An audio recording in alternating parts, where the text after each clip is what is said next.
وما محمد الا رسول، حضرت محمد صلی اللہ علیہ وسلم صرف رسول ہی ہیں، ان سے پہلے بہت سے رسول ہو چکے ہیں کہ اگر ان کا انتقال ہو جائے یا شہید ہو جائیں تو تم اسلام سے اپنی ایڑیوں کے بل پھر جاؤ گے، اور جو کوئی پھر جائے اپنی ایڑیوں پر تو ہرگز اللہ کا کچھ نہ بگاڑ سکے گا، ان قریب اللہ شکر گزاروں کو نیک بدلا دے گا، بغیر اللہ کے حکم کے کوئی جاندار نہ مر سکتا ہے، مقرر شدہ وقت لکھا ہوا ہے، دنیا کی چاہت والوں کو ہم جو کچھ دنیا لیے دیتے ہیں، جو کچھ دنیا دے دیتے ہیں، اور آخرت کا ثواب چاہنے والوں کو ہم وہ بھی دیں گے، اور آخرت ماننے والوں کو ہم بہت جلد نیک بدلا دیں گے، بہت سے نبیوں کے ہم رکاب ہو کر بہت سے اللہ والے جہاد کر چکے ہیں، انہیں بھی اللہ کی راہ میں تکلیفیں پہنچی لیکن نہ تو انہوں نے ہمت ہاری اور نہ سست رہے اور نہ دبے، اور اللہ صبر کرنے والوں کو ہی چاہتا ہے۔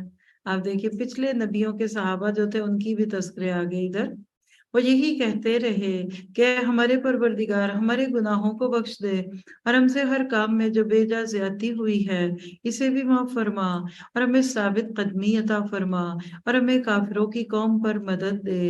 اللہ تعالیٰ نے انہیں دنیا کا ثواب بھی دیا اور آخرت کے ثواب کی خوبی بھی عطا فرمائی، اور اللہ نیک لوگوں سے محبت کرتا ہے۔ صحابہ کرام کون تھے؟ ربانی، ربانی تھے، رب والے تھے، انہوں نے وہن نہیں کیا۔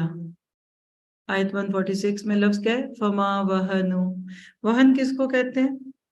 حب الدنیا و کراہیت الموت۔ اللہ کے نبی نے فرمایا کہ ایک وقت آئے گا کہ غیر مسلم مسلمانوں پہ حملہ کرنے کے لیے ایک دوسرے کو ایسے دعوت دیں گے جیسے تم میں سے کوئی کھانے کے دسترخوان پہ دعوت دے۔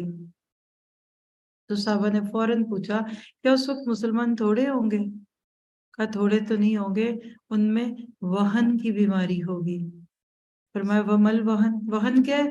فرمایا حب الدنیا و کراہیت الموت۔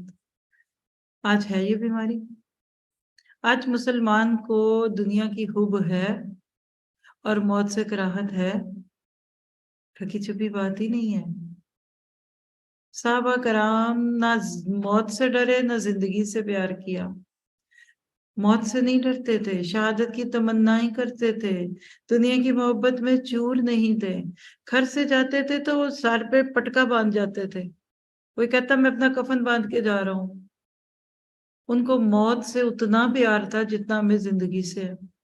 پھر دشمنوں کی کثرت پر وہ دبے نہیں، لبوں پر بخشش کی دعا رہتی تھی، ہر لمحہ اس دعا کو مانگتے، ان کے کا حصہ تھی یہ دعا کہ اللہ تو ہمارے گناہوں کو معاف کر دے، یہ دعا بھی یاد کیجیے۔